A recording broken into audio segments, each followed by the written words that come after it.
supervised health engineer risks cannot be infected without technical specialists and the specialist effort and in the post requires skilled professionals. Continuous staff turnover capacity and attractive conditions to service undermine institutional memory and the memory and affect project implementation. Although engaging contract staff provides temporary relief, sustainable service delivery require permanent recruitment skills, retention, and continuous professional development. Mr. Speaker, I also wish to highlight delays in police and legislative reform. The committee noted that the road accident fund has not yet been finalized despite extensive consultations already undertaken. Zimbabwe records thousands of road traffic accidents, actually mainly involving public service vehicle and heavy commercial traffic. Victims and their families often experience financial hardships arising from medical expenses, disabilities, or loss of income. The Road Accident Fund is therefore not merely um, not merely another piece of legislative. It is an important social protection mechanism that will provide assistance to accident victims while strengthening accountability within the transport sector. Similarly, the delay in finalizing the national transport policy creates uncertainty in long-term planning and investment. A comprehensive transport policy provides strategic direction for infrastructure investment, private sector participation, technological innovation, environmental sustainability, and regional integration. Its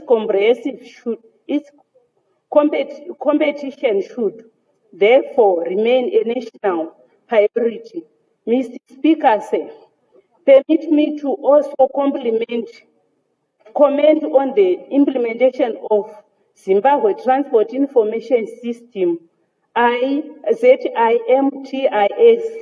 The committee noted delays in integrating ZIMTIS with ZIMRA and Public Finance Management System due to technical challenges and staff turnover. Yet once operational, this digital platform with insignificant improvement efficiency by automating revenue collection, reducing reliance on mutual receipt book, and minimizing opportunities for revenue leakages. It represents an important step towards modernization, public service delivery, and strengthening financial accountability. Another area deserving attention in project financing, the committee established that through process has been made on the Harare Bedbridge Road, only 45 kilometers of the targeted 88 kilometers has been completed due to funding constraints. The contractors require predictable cash flow to maintain requirement, retain skilled personnel, and procure construction materials. Delayed treasury disbursement inevitably slow project implementation and increase over overall project cost through inflation and contractual interest charges. For this reason, the committee correctly recommends that the Ministry of Finance ensure timely and consistently release of appropriated funds. Budget credibility depends on not only on appropriating resources, but also on ensuring that those resources are released according to approval implementation scheduled. Mr. Speaker, the committee also scrutinized issues raised by the Auditor General. These include unreconciled expenditures, outstanding contractor payments, and reconciled treasury transactions and delayed settlement of contractual obligation. While the ministry has explained that several of these matters arose from treasury processing system and initiated corrective measures, these funding nevertheless reinforced the importance of strong financial controls timely. The reconciliation and effective coordinating between the ministry and the treasury. Parliament has a responsibility to ensure that. Order, Honorable Rumbawe, you have 1 minute left. You have 1 minute left. All right.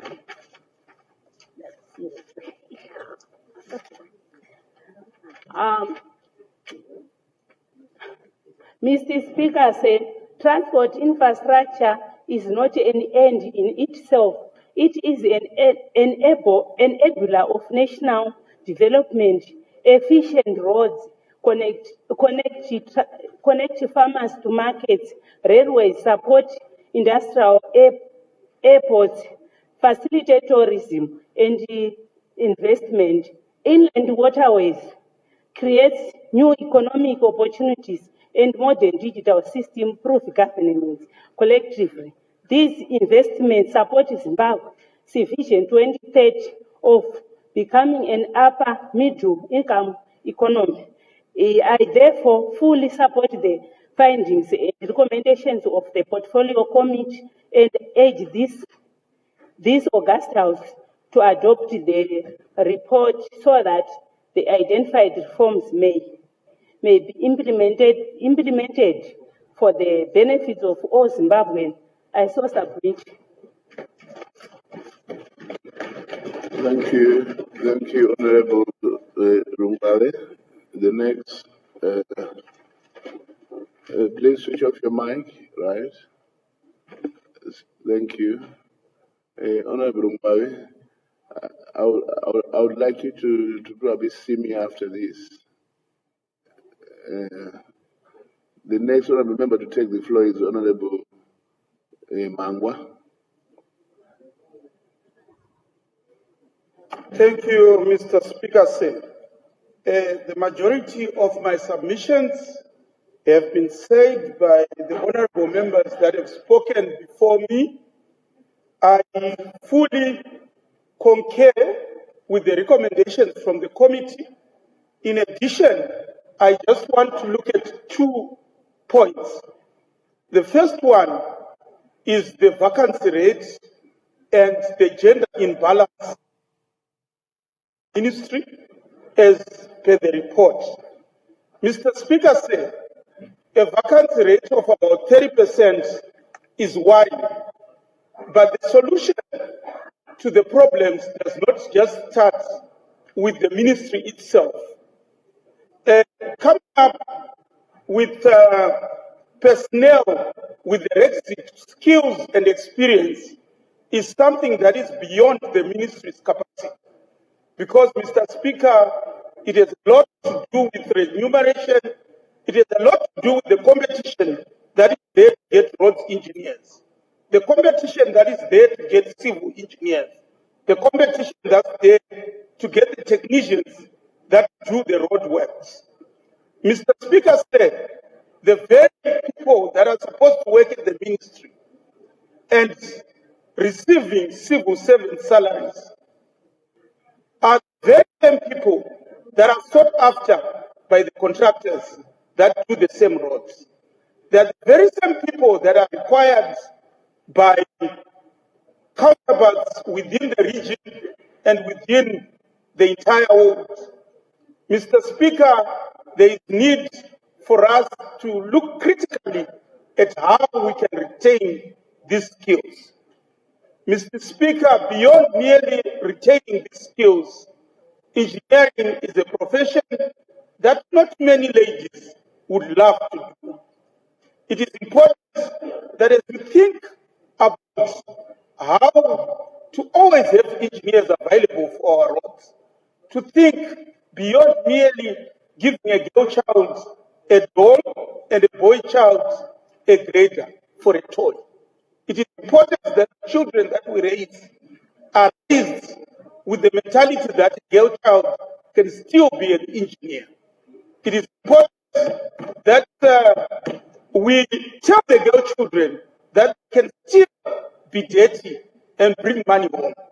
So it is important that beyond the current solutions that we think about, in the schools, the career guidance that we do, and everything be aligned to ensure that the development that we want, we have the chefs and the Indians to do the work. Mr. Speaker, I want to transition to my second point, which is my final point. The second point, Mr. Speaker, I have sung this song like a broken record, Mr. Speaker. The ministry is able to do the work. And when resources have been availed, they have shown that they have a very high utilization rate. But at allocation of funds, at disbursement of funds, we are lacking. Case in point, Mr. Speaker said, we have had projects that have run for 6-8 years, major road development projects. We have projects that have been there on the budget, the blue book, but when it comes to disbursement has not happened. Mr. Speaker said, my favorite project is the Arad-Chirundu Road. Mr. Speaker said, in 2023 budget, it was there. 2024 budget, it was there. 2025 budget, it was there. The budget period that we're talking about, the third and the fourth quarter of 2025, this road had an equivalent amount of 75 kilometers for the year 2025. This money did not go to that project. In the budget year, that is 2026, money that was given to this project is equivalent to 3 kilometers, Mr. Speaker said. Mr. Speaker said the project deserves attention. Mr. Speaker said this is the road that links us to Zambia. This is the road that links us to Kariba. Mr. Speaker said I use this road daily as I go to Chinhoyi. But going to Chinhoyi is the easier part of the route. If you are privileged to traverse all the way to Chiruku, Mr. Speaker said you will agree with me that this road is long overdue. Mr. Speaker said there is need for an urgent triple P arrangement to cater for such a road because we haven't met the necessary provision. But what is worrying, Mr. Speaker, is the fact that contractors signed contracts 2-3 years back to perform works on this road. Contractors established the site, contractors left to concentrate on certain roads. Contractors never had an opportunity to do work that they were supposed to be doing. I am well aware that contract management, there are standing times, there are disbursements that go with keeping a site afloat, even if work is not being done. So, Mr. Speaker said, when we talk about reports for this financial year, we may be talking about fruitless expenditure because work has not been done, and yet contractors are doing that.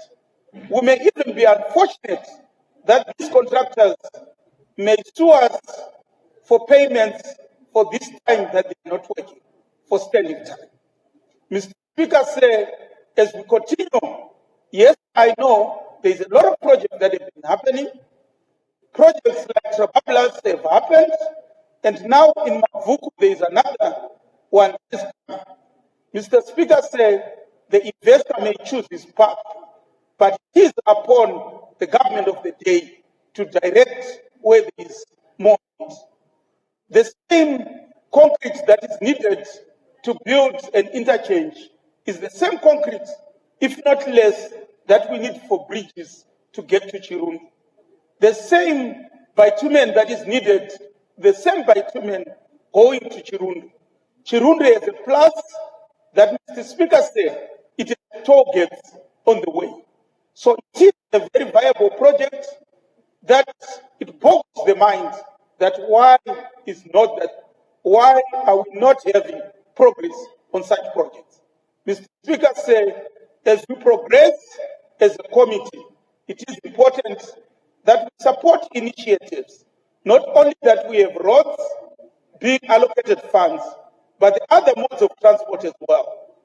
It is welcome that Air Zimbabwe is back on the skies, but the need for more support that get it to be performing even in regional routes like one in South Africa, where private airlines are performing so much, and yet our own is not performing. Mr. Speaker said, I submit and fully agree with the committee that what needs to be done for us to have viable roads and transport infrastructure. I still submit. Thank you, Honorable Magwa. I recognize the acting Government Chief Whip. Mr. Speaker, I move that the debate to now adjourn. Who seconds? I second, Mr. Speaker. Thank you. It has been moved that the debate be now adjourned. Is there any debate? I put the question that the debate be now adjourned. Those of that opinion will say aye. Those of the contrary opinion will say no. I think the ayes of it, the question is accordingly affirmed, and the debate is adjourned. To what day, Honorable Acting Government Chief Whip? To Tuesday next week, Mr. Speaker. To Tuesday, thank you. You may go ahead. Mr. Speaker, I move that orders number 20 to 29 be stood.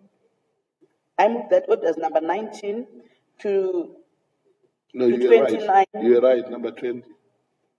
We just disposed of number 19. All right. Mr. Speaker, I move that orders number 20 to 29 be stood over until order number 30 has been disposed of. 2 seconds. Seconded, Mr. Speaker. Thank you. Notice of motion number 30, Honorable Dr. Njanji. Thank you, Mr. Speaker. I move the motion in my name as it is on the order paper. I submit. Thank you. And who seconds? I second, Mr. Speaker. Thank you. I thought it was Honorable Jonga. All right. Okay. Well, Honorable Dr. Njanji, you may please proceed and move your motion. Thank you, Mr. Speaker. Mr. Speaker, I'll present on behalf of the Portfolio Committee on Local Government, Public Works and National Housing on the petition from the Young Planners Network on regulating the profession of regional and urban planning through the enactment of a Professional Planners Act. With your indulgence, I'll move on to the introduction. In terms of Section 149 of the Constitution of Zimbabwe, read together with the Standing Order 191, every citizen and permanent resident has the right to petition Parliament on any matter within its authority, including enactment, amendment, or repeal of legislation. To this end, the committee received a petition from the Young Planners Network of Zimbabwe, represented by Mr. Brian Mavima. The petitioner besought Parliament to enact a Planners Act to regulate the profession of regional and urban planning, currently under siege from rapid urbanization and weak development control. In terms of its mandate, the committee resolved to conduct an inquiry into the concerns raised by the petitioners and produced this comprehensive report. Petitioner's prayer. The petitioners request that Parliament enact a dedicated Planners Act to establish a statutory town and regional planners council. They propose using the 2017 draft urban planners bill prepared by ZIRAP as the starting point. Align the new act with the existing regional town and country planning act and the urban councils and rural district councils act. Methodology. The committee received oral evidence from the following stakeholders: the Ministry of Local Government Public Works, Spatial Planning Department, the Institute of Regional and Urban Planners, ZIRAP, the Young Planners Network, the Urban Councils Association of Zimbabwe, UCAS, the Association of Rural District Councils of Zimbabwe. The committee's analysis therefore reflects both the petitioner's arguments and the perspectives of government and professional bodies responsible for the land use planning. Committee's findings: number one, absence of a statutory board regulating regional and urban planning. The absence of a statutory regulating and governing body for urban planners in Zimbabwe was the prime factor in the mushrooming of unregulated and substandard urban settlements. While the Regional Town and Country Planning Act provides for the land use planning at regional, district, and local levels, including the preparation of development plans and enforcement of planning controls. It, however, fails to regulate the planning profession.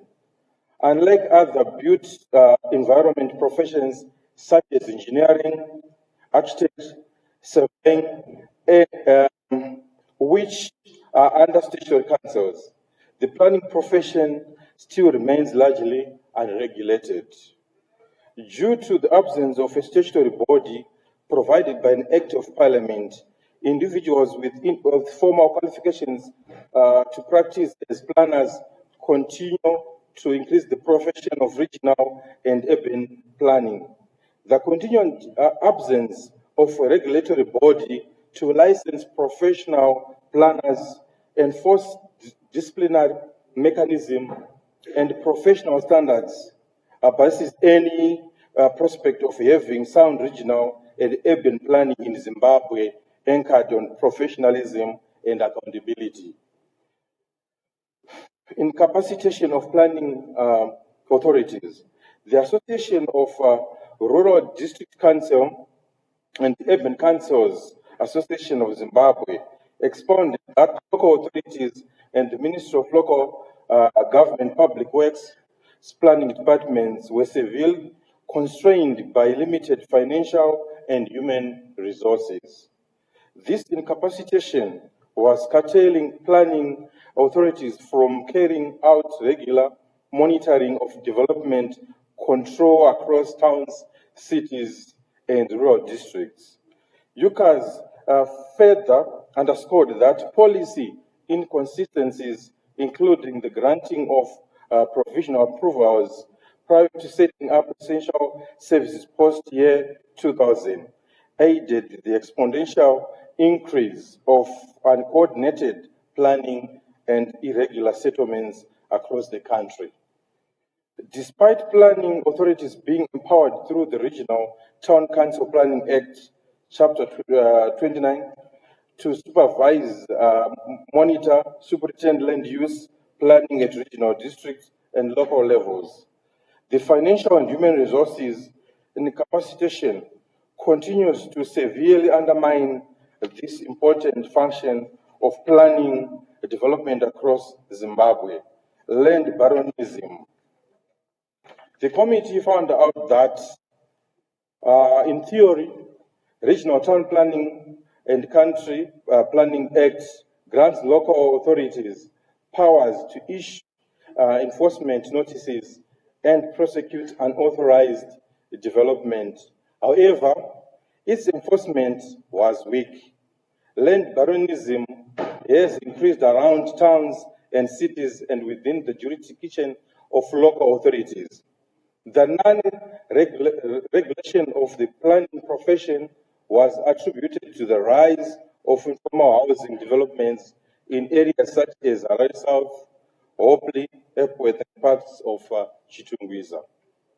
These areas have grown rapidly without formal layouts, basic infrastructure, roads, drainage, sewer, or public amenities, all attributed to the lack of Planners Act. Similarly, many newly established residential areas lack basic services such as schools, health facilities, recreational spaces, and proper spatial organization. The ripple effect of uncontrolled resulting in wetland encroachment, riverbed settlements, dysfunctional settlements, informal sprawl.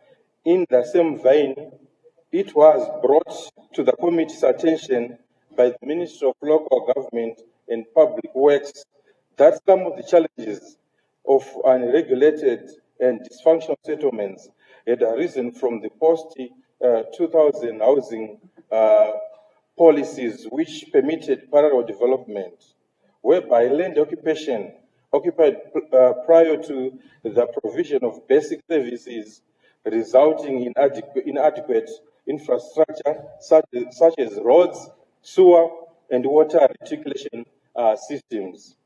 The Urban Council Association of Zimbabwe and the Association of Rural District Councils Association of Zimbabwe amplified that corruption was the root cause of land baronism and informal growth in unsafe areas. Status of the Urban Planners Bill. The committee was informed by the Ministry of Land, Local Government and Public Works through its Special Planning Department that a draft Urban Planners Bill had been prepared but had not yet been tabled before the Cabinet Committee on Legislation. As priority had been given to broader urban land policy reforms. The petitioners echoed that the Planners Bill had been contemplated since 2004, and to date it had staggered to be finalized despite its importance as a call to planning deficiencies. At the time of reporting, the ministry committed to submitting the Planners Bill to Parliament within the second quarter of 2026, subject to completion of internal processes. Emphasis by the ministry was made to the effect that informal settlements were partly a legacy issue from the land reform and unplanned peri-urban expansion. To rectify the legacy issues of unplanned peri-urban settlement, the ministry was undertaking regularization and sanitization programs guided by the Urban State Land Management Policy of 2025. The Call to Action Blueprint and the Zimbabwe Human Settlement Policy, whilst the efforts are commendable, the legislative agenda ought to be prioritized. That is, promulgating the long overdue Planners Bill and amending the Regional Town and Country Planning Act to reflect current parameters in land use planning and development. Committee observations. The first one, the committee observed that the absence of statutory framework regulating the planning profession had created a significant governance gap, undermining professionalism, accountability, and the overall effectiveness of spatial planning in Zimbabwe. Without regulation and oversight of a governing body, the profession of urban planning will remain vulnerable to abuse by unqualified and unscrupulous individuals bent at distorting sound planning and good land governance. While the Regional Town and Country Planning Act provides a sound legal basis for land use planning, its impact had been weakened by poor enforcement and limited institutional capacity at local authority level. Planning authorities, the Ministry of Local Government and Public Works, and local authorities have persistent human and equipment challenges to monitor, superintend over development control. These capacity issues are further compounded by the lack of amendments to the outdated legislation. Fundamentally observed was the fact that illegal settlements and planning failures were driven by multiple factors. The evidence indicates that land baronism, land planning policy inconsistencies, and weak enforcement of existing laws were complementary factors to the rampant disregard of planning laws. The practice of permitting settlement prior to the provision of basic services permeated the very fabric of land planning order and birthed informal, dysfunctional settlements. Thus, while a Planners Act could strengthen accountability in urban planning, it would, however, fall in solving underlying land governance and urban planning issues indicated above. The committee observed that the Ministry of Local Government and Public Works was already in the process of drafting the Planners Bill. However, the committee noted with concern that the bill had remained in the drafting stage since 2004, despite its importance in setting standards in the profession of planning. Committee recommendations. The first one, the Ministry of Local Government and Public Works should expedite the finalization and submission of Planners Bill to Parliament within the second quarter of 2026. Secondly, the Ministry of Local Government and Public Works should finalize the amendments to the Regional Town and the Country Planning Acts, the Urban Councils Act, and the Rural District Councils Act, and submit them to Parliament by 30 October 2026. In addition, the Ministry should, in the interim, issue a statutory instrument to guide planning authorities on minimum standards, qualifications, and conduct required for professional planners by 30 September 2026. Planning authorities, the Ministry of Local Government, Public Works, and local authorities should henceforth intensify action against illegal land allocations and land barons, particularly in urban, peri-urban, and communal areas by 31 December 2026. The Ministry of Local Government and Public Works and local authorities must strengthen, review their capacities to implement the urban state land management policy biannually. Lastly, the Ministry of Finance, Economic Development and Investment Promotion should ensure adequate and timely disbursements to the Ministry of Local Government, Public Works programs on local authorities and spatial planning on a quarterly basis. Then in conclusion, Mr. Speaker, the committee's inquiry has reviewed critical gaps in Zimbabwe spatial planning framework, particularly the absence of a statutory mechanism to regulate the planning profession, which has contributed to weak accountability and unsustainable development. While the enactment of a Planners Act is essential, the committee notes that challenges such as informal settlements and land baronism, weak enforcement, and fragmented laws require a coordinated response. The committee therefore underscores the urgency of expediting the Planners Bill, strengthening enforcement and harmonizing land governance laws. Ultimately, a robust and well-regulated planning system is key to achieving orderly development and the aspirations of Vision 2030 of an upper middle income economy. So I submit, Mr. Speaker, say thank you. Thank you, Honorable Dr. Njanji.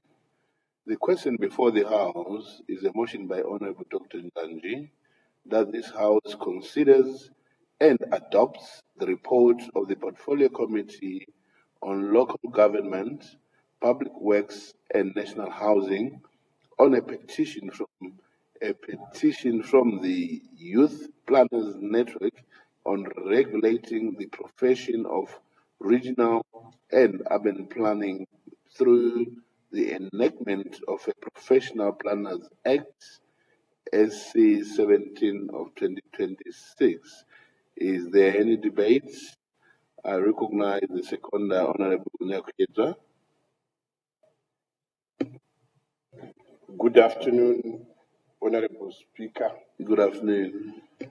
I rise to support the commendable recommendations articulated in the third report of the Portfolio Committee on Local Government, Public Works and National Housing concerning the urgent need for the enactment of a comprehensive Professionals Planners Act. Mr. Speaker, this initiative is fundamentally aligned with our constitutional mandate under Section 149 of the Constitution of Zimbabwe, which affirms every citizen's right to petition Parliament on matters of national importance, including the regulation of professions vital to sustainable national development. Mr. Speaker, the report underscores a critical governance gap that has persisted in Zimbabwe's spatial planning and land management sectors. It highlights that, unlike other built environment professions such as engineering, architecture, and surveying, each of which is under statutory regulation, in the urban and regional planning profession remains largely unregulated. Consequently, this lacuna has facilitated proliferation of unqualified practitioners, uncoordinated urban sprawl, and the deterioration of planning standards.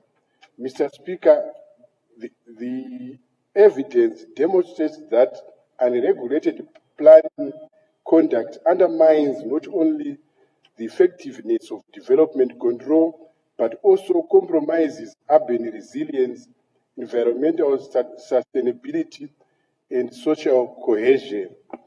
Mr. Speaker, Zimbabwe challenges in urbanization are not unique.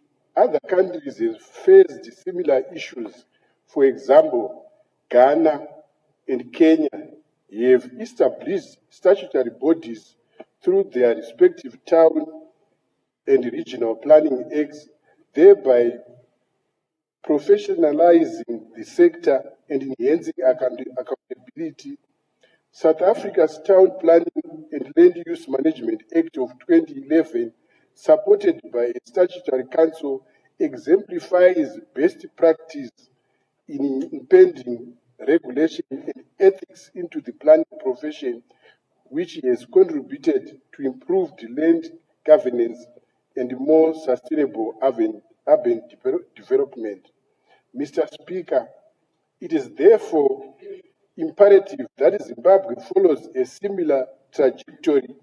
The committee's recommendation to expeditiously enact the Planners Bill, initially contemplated since 2004, is a strategic response rooted in the desire to curb illegal settlements, land baronism, and unplanned peri-urban expansion. Mr. Speaker, the evidence further indicates that weak enforcement of existing land laws, combined with the resource constraints and policy inconsistency,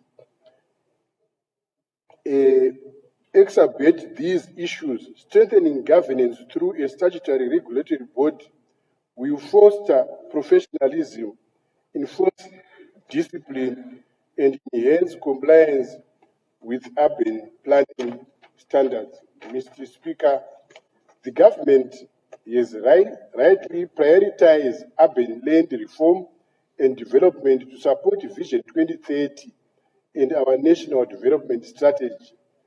To that end, Mr. Speaker, I wish to emphasize that a well-regulated planning profession is a cornerstone of those strategies. Professional planners will be instrumental in implementing integrated urban policies, promoting affordable housing, and fostering resilient cities, especially as we address the influx of rural population seeking opportunities in urban centers. Mr. Speaker said, however, I acknowledge the challenges of limited capacity in local authorities' resource constraints and the proliferation of informal settlements. We must draw lessons from regional peers. For instance, Rwanda's proactive land tenure reforms and Ethiopia's urban master plans demonstrate that deliberate investment in institutional capacity and legal frameworks can substantially improve planning outcomes. Mr. Speaker said, additionally, leveraging technology such as geographic information systems can enhance monitoring and enforcement at reduced costs. Mr. Speaker, furthermore, it is essential that the legislative process be complemented by operational measures. The government should issue a statutory instrument to define minimum standards. Order, honorable members over there. You see, that's the reason why at times they end up saying that you can only sign the register after the house. You make it difficult for yourselves by the way you are behaving.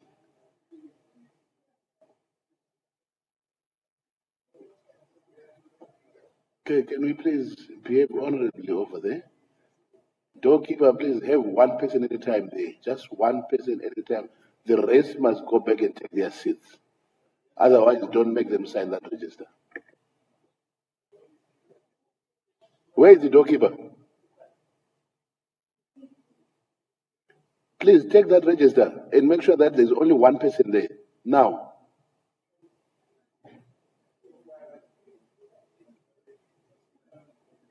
You may continue, Honorable Nyakizo.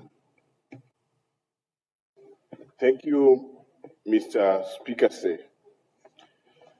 Mr. Speaker, the government should issue a statutory instrument to define minimum standards, qualifications, and ethical conduct for registered planners. This will create immediate oversight while the planners' bill is advanced through Parliament. Mr. Speaker, in conclusion, the enactment of a dedicated Planners Act and the establishment of a statutory town and regional planners council are strategic imperatives for Zimbabwe's sustainable urban future. This aligns with our constitutional imperatives, supports our economic growth ambitions, and upholds international best practices. Mr. Speaker, the evidence demonstrates that our collective efforts towards regulation and capacity building will restore professionalism, stimulate responsible land use planning, and ultimately enable Zimbabwe to realize its Vision 2030 aspirations of an upper middle income economy.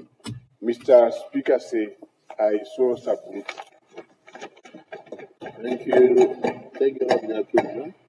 I recognize the acting government chief whip. Honorable Speaker, I move that the debate do now adjourn. Who seconds? I second, Honorable Speaker. It has been moved that the debate be now adjourned. Is there any debate? I put the question that the debate be now adjourned. Those who are of that opinion will say aye. Those of the contrary opinion will say no. I think the ayes have it, the ayes have it. The question is accordingly affirmed, and the debate is adjourned. To what day, Honorable Acting Government Chief Whip? To choose the next week, Mr. To Speaker. choose the next week. Thank you. You may go ahead again. Mr. Speaker, I move that orders number 31 to 32 be stood over until order number 33 has been disposed of. Who seconds? I second, Honorable Speaker. Notice of motion number 33, Honorable Jerry. Good afternoon, Mr. Speaker. Good afternoon. I rise to move the motion in my name as per the order paper. Thank you very much. Who seconds? I second, Mr. Speaker. Thank you, Honorable Tobayiwa. I call upon Honorable Jerry to move your motion. Thank you very much, Mr. Speaker. I rise to give a report on the portfolio Committee on Sports, Recreation, Arts and Culture on the state of sporting facilities across the country. Introduction. Zimbabwe sports and recreation facilities are crucial for fostering talent, national unity, and socio-economic progress. However, decades of underinvestment and natural deterioration have left critical infrastructure outdated, unsafe, and unfit for purpose. In 2020, the major stadia, namely the National Sports Stadium, Rufaro and Baba Fields, failed to meet the Confederations of Africa Football CAF safety and quality standards, leading to the suspension of Zimbabwe's hosting rights for international football matches. This setback displaced local teams and diminished national pride, economic opportunities, and youth engagement in sport.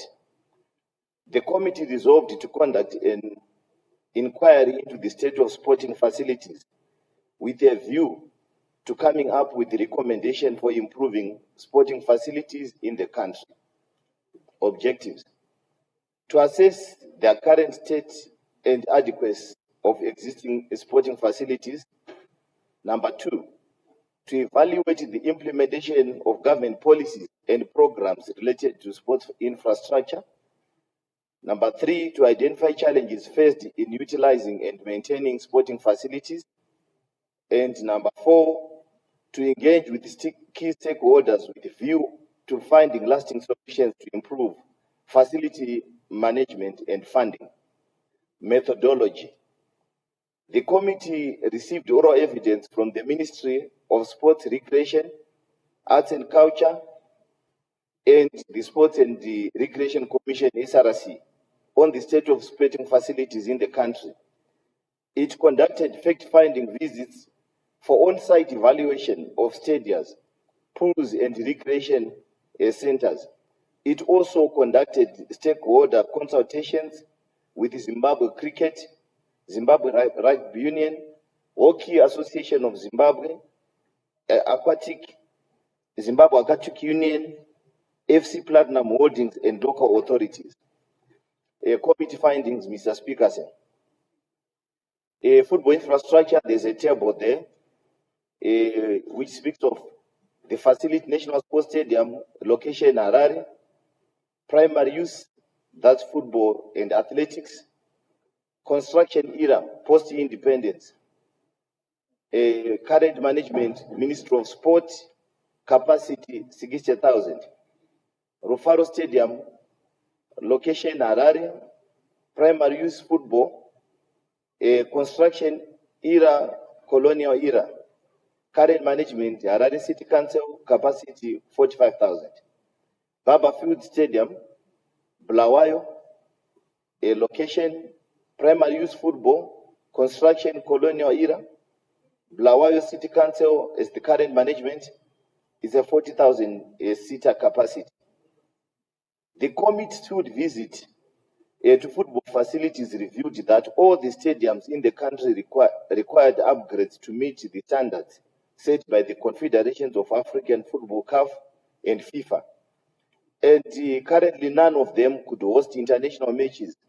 Infrastructure deficiency has severely impacted Zimbabwe's national teams, the Warriors. We have been unable to host home matches for AFCON and World Cup qualifiers.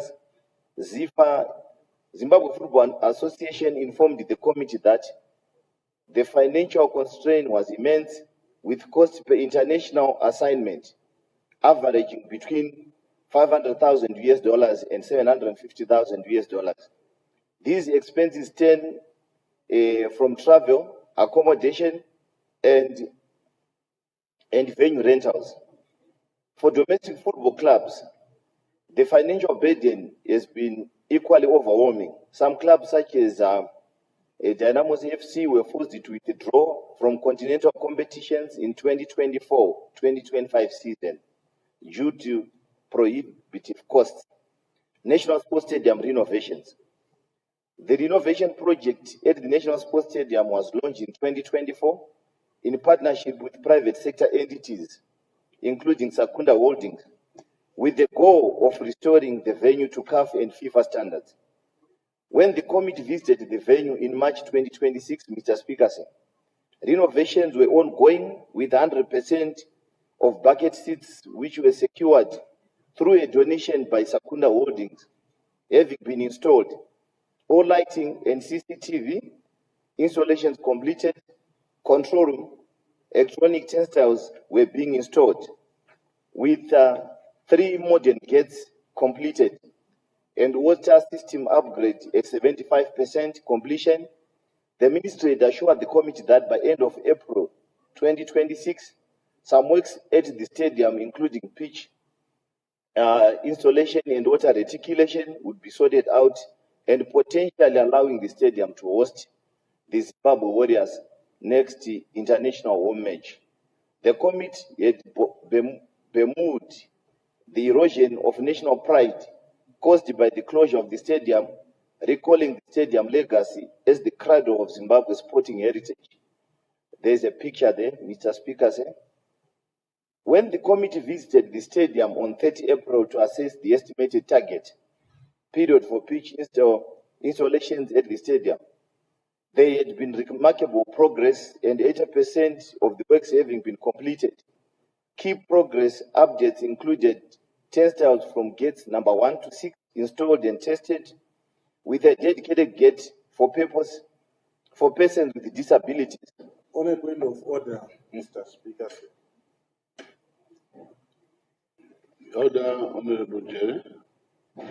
Yes, what's your point of order? Mbacho wechigaro mukateerera pataurwa nachairman pane pavati Mr. Speaker pane mupikicha apo. Naita kubvunzwa kuti pane chiri kutadzisawo here makomiti enyu kuti vagadzire maripotsi anogona kuratidzwa apo, sezvatinoona Minister weFinance kana vauya ndo pazvinongoshanda zvoga. Saka hatisi kuziva kuti hazvigone here kuti tifambirane nenguva, kuti dzimwe nguva pavanenge vaisa maripotsi, kunyanya-nyanya pavanenge vachiti pane mifananidzo, toita tichiuonawo kuti zvechokwadi ndo zvakaita kustadium nekuti zvikwanisiro zviripo, asi kana pasina hapo kana kuti zviri zvakangomirira Minister of Finance motiudzawo. Right. Tinotenda netsvagurudzo yako. Apa kana honorable chairman wecommittee vechiti zvirimo mupikicha, vanachitaura kuti kuhansard zvinobuda nepikicha yacho, asi izvozvo zvavataura futi hauna kurashika ba. Tichataura neadministration tione kuti tinogona kuita sei kuti kana maripoti akadai echiiswa aratidzwe apa pazvivhitivhiti zviri pano. So tichazviongorora izvozvo, asi pahansard zvinobuda zviriko izvozvo. Thank you. Honorable Jerry, you may continue. Thank you very much, Mr. Speaker. It's a clear testimony that the committee that I represent is very, very important and it touches a lot of people. Thank you very much for that contribution. Gate 1 to 6 installed and tested with a dedicated gate for persons with disabilities. Demolished toilets were being reconstructed with tiling and seating nearly complete. And the partitions being installed, changing rooms were fully rebuilt to CAF standards, with all materials delivered, and a new pitch with a functional irrigation system was now in place as shown above. The committee showed great appreciation of the significant progress that was made through public-private partnership and funding commitment by the Treasury. In addition to the above, Mr. Speaker, through triple Ps being pursued by local authorities, some football venues such as Sakuba, Mandaba, and Faro Stadium have been renovated. Cricket facilities and development initiatives. The ministry informed the committee that cricket infrastructure used by Zimbabwe Cricket included primary venues such as Harare Sports Club and Queen's Sports Club in Bulawayo, and were fully operational for international matches. Mr. Speaker said there's a table there, a facility that is Harare Sports Club, location Harare, primary use cricket, construction era, colonial era, current management Zimbabwe Cricket, capacity 10,000. Queen's Sports Club, Bulawayo is the location, primary use cricket, construction era, colonial era, current management being managed by Zimbabwe Cricket, the capacity is 9,000. Fale Mosa Atunya Stadium, location Victoria Falls, purpose cricket, this is it's a multi-purpose. It's under construction era, Zimbabwe Cricket with a 10,000 capacity. During our visit, Mr. Speaker said, the committee had that these venues still lacked some features such as digital scoreboards, larger seating capacities, and improved player amenities. Zimbabwe Cricket stated that ongoing projects were focused on modernizing facilities with the installation of floodlights and the development of indoor training centers. The committee was briefed that a multi-purpose sport complex was under construction in Victoria Falls, and a new pitch was being developed in Mutare. These developments were supported by ICC grants for the hosting of the 2026 Under-19 Cricket World Cup and 2027 ICC Men's Cricket World Cup Tournament. Zimbabwe Cricket stated that ICC grants played a pivotal role in funding upgrades of Harare Sports Club, including the installation of floodlights for night matches, increasing seating capacity and modernizing VIP areas. The committee also heard from Cricket Zimbabwe that efforts were underway to extend professional infrastructure into provisional underserved regions. In this context, these projects were bolstered by grassroots initiatives like the Kumusha Ekaya program, which focuses on empowering rural communities and discovering talent at the grassroots level. Rugby union facilities. Mr. Speaker said, during our visit, the committee noted that rugby in Zimbabwe remains a vibrant sport, but steadily declining due to a range of persistent challenges. The Zimbabwe Rugby Union indicated that venues such as Harare Sports Club and other Hararians in the capital city, along with historic Hartsfield Rugby grounds in Bulawayo, are used to host both domestic and international matches. The committee had that rugby enjoys significant participation across the country. However, the sport's growth is stifled by insufficient funding and limited institutional support, particularly in rural areas and regions outside major urban hubs. Efforts to address these shortcomings had yielded mixed results. For instance, A proposal to repossess the Magamba Hockey Stadium owned by the ministry into a rugby field was abandoned, shifting the focus instead to modernizing older areas. Backed by Nedbank, plans for the revenue included installing proper stands and bucket seating to elevate its standards. The Rugby Union underscored that improving facilities and infrastructure was crucial to attracting more players and funds and revenue to the sport. The committee had that at Harare Sports Club, there was an issue with drainage systems. At Hartsfield rugby grounds, once a cornerstone of Zimbabwe rugby and owned by the city of Bulawayo, was battling severe issues that threatened its legacy, including chronic water shortages, which hinder pitch irrigation, the declining revenue streams, and crumbling infrastructure further worsen its struggles. The changing rooms were in state of disrepair, and broken seating tarnishes the experience of spectators, reflecting broader national challenges tied to inadequate investment in proper facilities. Hockey infrastructure, Mr. Speaker, said, the ministry indicated that hockey facilities included Magamba Stadium in Harare and Kumalo Stadium in Bulawayo, and they all had artificial playing surfaces and had exceeded their typical lifespan. The Zimbabwe Hockey Association reported that this affected the playing surface and the ability to host international matches. For instance, Kumalo Stadium's turf was replaced in 2010. It once met international standards, but had long surpassed its 10-year lifespan and was outdated, worn and non-compliant with the International Hockey Federation regulations, which resulted in the country being barred from hosting any IHF-sanctioned international matches or tournaments. Instances of vandalism, Mr. Speaker, said, including damage to perimeter walls and the electrical systems, were also reported. The ministry briefed the committee that a private investor had been identified for the renovations of Magamba Stadium, with agreements being finalized to bring the facility to standards required by International Hockey Federation. Mr. Speaker, sir, aquatic sport facilities, Chituku's aquatic complex. Reports from local authorities indicated that some of municipal swimming pools were not operational for competitive aquatic sports.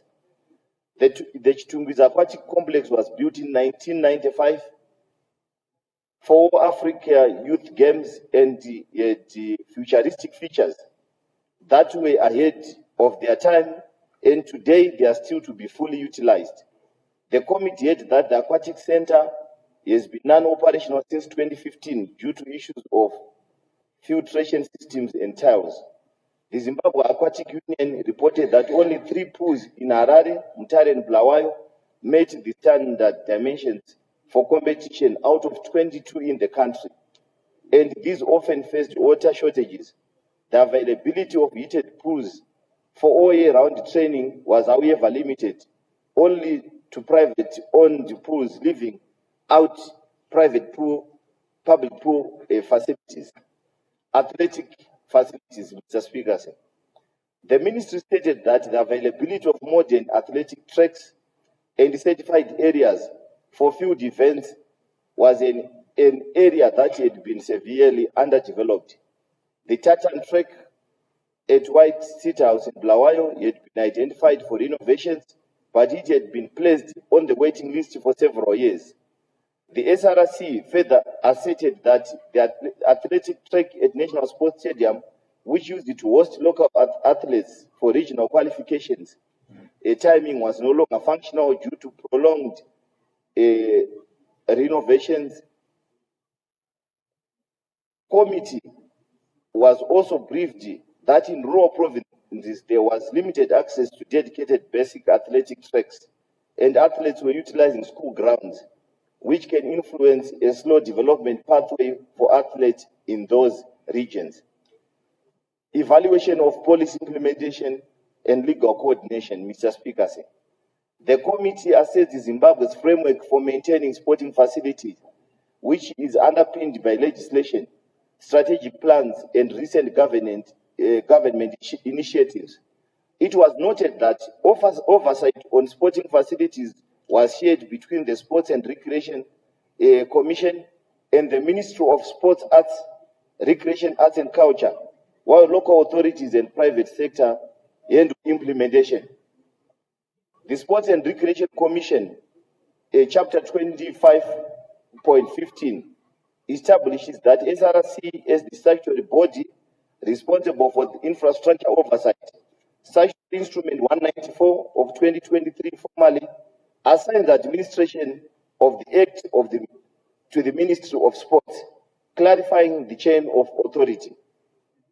Furthermore, the SRC Strategic Plan 2021-2025 provides strategic direction, focusing on infrastructure development and public-private partnership in line with the National Development Strategy 1 and Vision 2030. Additional measures include interministerial coordination and December 2024 Cabinet resolution, which approved the private sector participation in developing and maintaining sports facilities, a move aimed at strengthening infrastructure ahead of broader national development goals.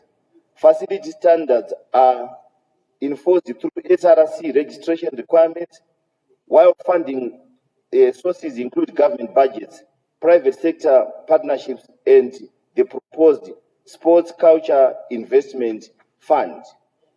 Mr. Speaker, sir, implementing challenges and oversight gaps. A constitutional and police framework. Section 32 of the Constitution mandates the state to promote sport and ensure facility availability. The ministry informed the committee that budget constraints have limited sporting facilities development in some provinces, resulting in runs on school grounds for community sport, such that there were visible disparities in infrastructure distribution, with urban areas being better resourced and maintained than rural areas. Governance and institutional coordination. Mr. Speaker said the committee heard from the ministry that facility management involves multiple entities, including SRC, the Ministry of Sports, the Ministry of Local Government, and local authorities, leading to coordination challenges. The ministry and local authorities admitted that there was no specific post of dedicated sports officers in most local authorities to ensure proper management of these facilities, while the government directed councils to allocate 7% of their gross collections through the local authorities budget circular number 1 of 2024 to facilitate maintenance. Many local authorities reported to have inadequate revenue to meet this target due to other competing priorities in service delivery. Challenges in utilizing and maintenance of these facilities, funding and financial management. The committee heard from the most authorities that while December 2024 local authority budget circular directed councils to allocate 7% of their gross revenue towards sport facilities, most admitted of failing short, allocating less than 5%. Council cited competing priorities, that is water supply, refuse collection, and sewage as constraining factors. The Zimbabwe Aquatic Union indicated that maintaining a single local swimming pool costs $15,000 annually for chemical alone, a burden most municipalities cannot sustain. Compounding this revenue collections remain critically low, falling below 30% in areas such as Rishavani Road District Council. The committee identified the structural flaw in the centralization of revenue generated by sports facilities. Facilities such as Magamba and Kumalo Walk Stadium are required to remit 70% of their revenue to the treasury, leaving only 30% with the Sports and Recreation Commission. This allocation is insufficient to maintain costs resulting in deteriorating turf and non-functional boreholes. The funding model undermines facility upkeep and reduces the sector's capacity to attract and retain talent. Mr. Speaker, sir, the committee held that Zimbabwe cricket has retained autonomy over broadcasting rights and revenue generated through corporate sponsorships, clear investment framework, stronger governance, and the strategic use of international grants, yet enabled greater self-sufficiency. Mr. Speaker, sir, tours by major teams such as India significantly boosted broadcasting revenue, sustaining cricket facilities, and enhancing sport tourism. The committee noted the promising local initiatives. Mutare City Council introduced a dedicated sports levy of $1 per household per month for sports infrastructure development. Rishavan RDC, in collaboration with Platinum Holdings, implemented a GET revenue sharing model. This arrangement allocates 50% of match day revenue to the local authorities' treasury and 20% for CAF games, showing a proactive approach to sustainable facility financing. Mr. Speaker, sir, the committee assessed the existence of models for leasing sporting facilities. Site visits to Queen's Sports Club and Kumalo Hawk Stadium in Bulawayo revealed that leases were held by entities whose primary operations were commercial ventures, including the operation of bars. This had the effect of undermining the core purpose of the facilities, with sporting activities being relegated to a secondary function. The committee observed that this shift in usage occurred against the backdrop of national efforts to combat drug and substance abuse, yet some community facilities yet increasingly become associated with the consumption of harmful substances. The committee expressed concern that such spaces, which ought to be preserved for community benefit and promotion of sport, were being misdirected from their intended purposes. It was further noted that failure to address these challenges could have serious implications for the well-being of the youth and integrity of the country's sports sector. Access and inclusivity considerations, Mr. Speaker, sir. The committee's field visits reviewed the substantial social shortcomings in ensuring that sporting facilities cater to all Zimbabweans. It was observed that gender-based disparities in access to prime facilities were starkly evident. Women's teams were frequently relegated to secondary training grounds or inferior pitches, while men's stadiums were reserved for men's Premier League matches. In Bulawayo, it was noted that only 2 out of 16 recreational centers offered women-only hours, while in Harare, rugby facilities were found to lack female-friendly changing rooms. The committee further noted significant disparities between urban and rural areas, with Harare and Bulawayo possessing relatively well-established sporting infrastructure. The ministry advised that the country's economic performance over recent decades had constrained investment in sporting facilities. In rural areas, sporting and recreational facilities were largely situated on school grounds, resulting in systematic exclusion of certain disciplines such as rugby, hockey, swimming, and basketball.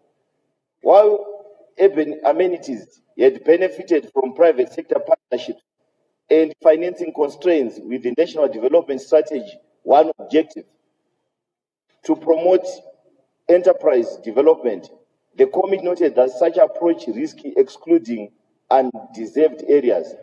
The severe deterioration of Negashe Stadium in Wange was cited as illustrative of systematic imbalances which stand in contradiction to the Vision 2030 pledge that no place and no one should be left behind. Order, Honorable Jerry. Honorable members, please let's just allow him to finish off his reports. We'll work on that issue of the reports that they write, but for now, let him just finish off.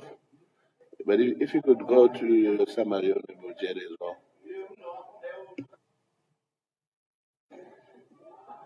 Thank you very much, Mr. Speaker. Say I'll be bound by your recommendation, but my fear is if you look at the report is talking of different facilities in different areas. I don't want people from Wange to feel that they've been left out. People from Chirez to feel that they've been left out. So it's very, very important that if you can allow me to just finish, I'm just left with the 3 pages because I have to do just go ahead. It's okay. Don't explain anything. We are talking. Go ahead. Yes, we are talking of the other privileged areas like Wange, and you find. Honorable Jerry, just go ahead and read the report. You find a legislator from Wange not getting interest in hearing what is happening in their own areas. It's shocking. Order. Thank you so much. Order. Thank you so much, Mr. Speaker. Say I will continue as directed by yourself. Access for persons with disability was found to be severely lacking. The committee observed numerous instances where persons with disabilities would be unable to access certain areas, including the VVIP sections at Rufaro and Babafield Stadium, as well as changing rooms at Harare Sports Club. It was assessed that only a few facilities visited by the committee incorporated basic accessibility features such as ramps, accessible toilets, or designated sitting areas. Mr. Speaker, the condition of community recreation centers and the availability of spaces for youth activities were recognized by the committee, with some local authorities linking investment in such facilities to broader youth engagement strategies. The committee flagged the dilapidated state of community recreation centers and the scarcity of dedicated safe spaces of unstructured play and training, particularly in the high-density suburbs and rural areas. The lack of accessible and positive outlets correlates strongly with the rising concern of drug and substance abuse among the youth, which was noted in Wange, Mutare, and Blawaz townships, while initiatives such as Mutare Splendid Sports Academies and Blawaz Recreational Centers programs represent steps in the right direction. The committee stressed that their reach and resources levels remain insufficient. Stakeholder engagement, Mr. Speaker. Local authorities advocated for grants and capacity building initiatives to fund facility maintenance, improve communication, and enhance the quality of sustainability of public spaces. Sporting associations called for a specialized training in facility management, citing the Chitungwiza Aquatic Complex, Mr. Speaker said, which was built for the 1995 All Africa Games, with the features that remain underutilized as an example of infrastructure requiring a proper maintenance to realize its full potential. Associations further proposed the creation of National Facility Rehabilitation Fund, with priority given to critical stadium repairs and the adoption of one stadium per province model to promote inclusivity. Platinum Holding underscored the importance of government incentives in attracting sponsorships for sports development, advocating for the expansion of public-private partnership framework with clear guidelines, balancing private sector collaboration and community accessibility. Zimbabwe Cricket proposed corporate incentives such as tax breaks for companies investing in sports infrastructure. However, efforts to advance its Kumusha Eka initiative aimed at introducing cricket to marginalized and rural areas faced setbacks following the withdrawal of corporate sponsorships attributed to unfavorable taxation policy on imported goods intended for community donations. Stakeholders advised that such measures, if addressed, could bridge the gap between grassroots and elite sport. The committee heard from various sporting associations and the ministry that a range of businesses and organizations, including CBZ, CABS, FBC, Nedbank, Minerva Risk, Advisor, Sakunda Holdings, Beta Brands, Delta Corporation, a rental group of schools, Moss Betting, PhD Ministries, and Chawanda, among others, had significantly contributed to sports development through financial aid, resources, and expertise. Some had supported the construction and maintenance of stadiums, positively impacting communities and athlete potential. Stakeholders therefore recommended that the government should host stakeholder forums to facilitate dialogue among government agencies, private entities, and community representatives with a view to establishing unified vision for advancing sports development. Committee observation. Based on the evidence gathered, the committee made the following observations, Mr. Speaker.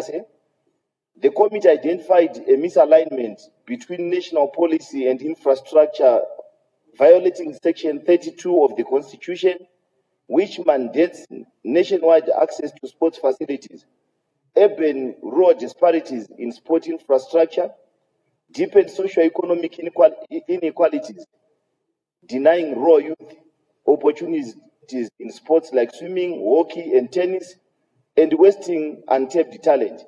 This creates a two-tier system where geography dictates success, Harare and Bulawayo, and the rest are marginalized. Bridging this gap is both a constitutional obligation, Mr. Speaker, and economic necessity. Neglecting sports infrastructure undermines Vision 2030, squandering a generation's potential and reinforcing and perpetuating poverty cycles. A strategic rehabilitation of facilities is vital to fulfill SGD4, quality education, SDG 10, reduce inequalities. Therefore, urgent parliamentary action to enforce constitutional compliance is not merely important, Mr. Speaker, but essential for national progress by not leaving anyone behind for inclusive development. The committee noted that the inability of major stadiums such as Baba Fields, Rufaro, National Sports Stadium, and Mandava to meet CAF FIFA standards due to issues like bucket seats, lighting, and media facilities had tangible consequences. It forces the national and local teams to play their home games outside the country, resulting in lost revenue, diminished national pride, and a significant setback for local football development and fan engagement. The cost of upgrades, while substantial, must be weighed against these recurring losses. Mr. Speaker, the funding model for public facilities reliant on limited local allocations and central remittances hampers sustainable maintenance, revenue retention structures, and competing service priorities make it challenging for local authorities to meet the recommended 7% budget allocation for sports. The committee observed that without centralized data on facility conditions, planning becomes difficult, and only 40% of local authorities had updated asset list.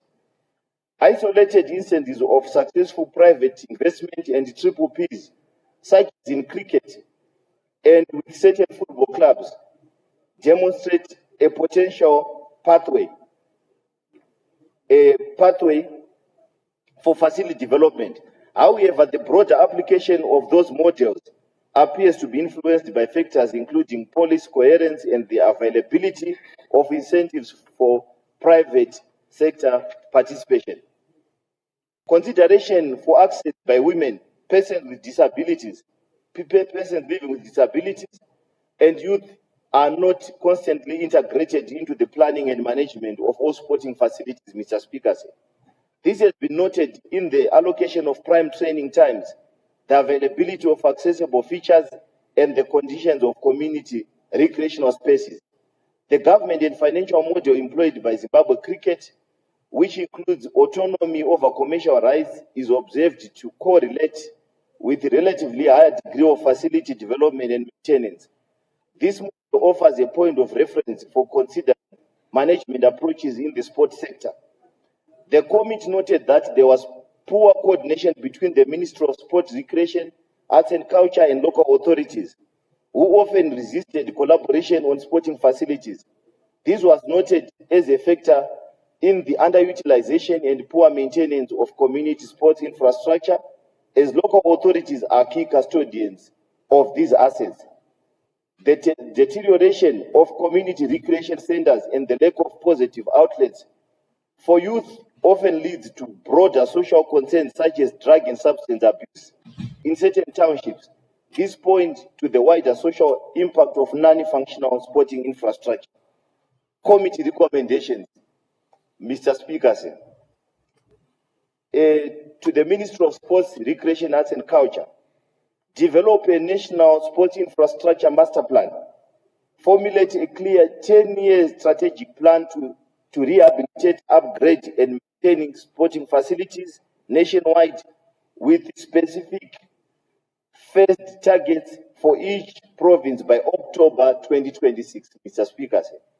This plan must prioritize CAF FIFA compliance for key stadia and inclusivity of women and people living with disabilities. Number two, Mr. Speaker, create a sport and culture investment fund by August 2026 to attract diaspora remittances and private investment towards existing and new facilities. Number three, Mr. Speaker, advocate fiercely for the revision of the current Treasury remittance policy. Lobby for facilities to retain at least 7% of generated revenue for their own potential and maintenance costs, reversing the current unsustainable model by October 2026. Number four, Mr. Speaker, enforce compliance and standards. Mandate and audit minimum facility standards for all national sporting associations, including mandatory accessibility features, ramps, toilets, and basic amenities for women athletes by September 2026. Declare sport infrastructure a national priority. Number five, Mr. Speaker. Elevate the crisis in sports infrastructure to a matter of urgent national interest, aligning it with goals of National Development Strategy 2 and GS2 and Vision 2030 to unlock coordinated cross-ministerial action and resource allocation by November 2026. Host a national sports stakeholder in Daba, convene an annual forum involving all relevant ministries, private sector partners, sporting associations, and local authorities by October 2026 to align strategies, address challenges, and foster collaboration for sustainable sports development. Number seven, Mr. Speaker, enforce the 7% budget allocation. Mandate and monitor compliance reporting by local authorities by October 2026 regarding the directive to allocate 7% of their gross collections to sport and recreation, providing support to help them balance this with other essential services. Promote Triple P frameworks, Mr. Speaker said. Proactively facilitate the approval of Triple Ps for sports infrastructure by October 2026 using the successful models of Platinum and Secunda holdings with local authorities as a blueprint while safeguarding community access. Mandate acceptable standards. Number 9, Mr. Speaker, advocate for and ensure that all new and proposed sport facilities construction and renovation are adhered to mandatory vessel design standards, making them fully accessible to persons living with disabilities. No facility should be satisfied to use without the features by December 2026. To the Ministry of Finance, Economic Development and Investment Promotion, incentivize private investment. Number 1, publicize clear tax incentives such as tax breaks or write-offs for corporations and business people that invest in sport infrastructure, donate equipment or sponsor leagues and facilities, particularly in rural areas, by October 2026. Ratify the sport levy model. legislate to allow and encourage other local authorities to replicate Mutari's innovative $1 per household sport levy, providing a legal framework for this sustainable revenue stream. Establish a facility rehabilitation fund. Immediately operationalize a ring-fenced national fund to include private sector partnerships for critical facility repairs, adopting the one stadium per province model as a starting point. To the Minister of Local Government, Mr. Speaker, appoint dedicated sports officers. Issue a directive by September 2026 requiring all local authorities to appoint dedicated sports and recreation officers to oversee facility management, programming and maintenance, ending the current vacuum of responsibility.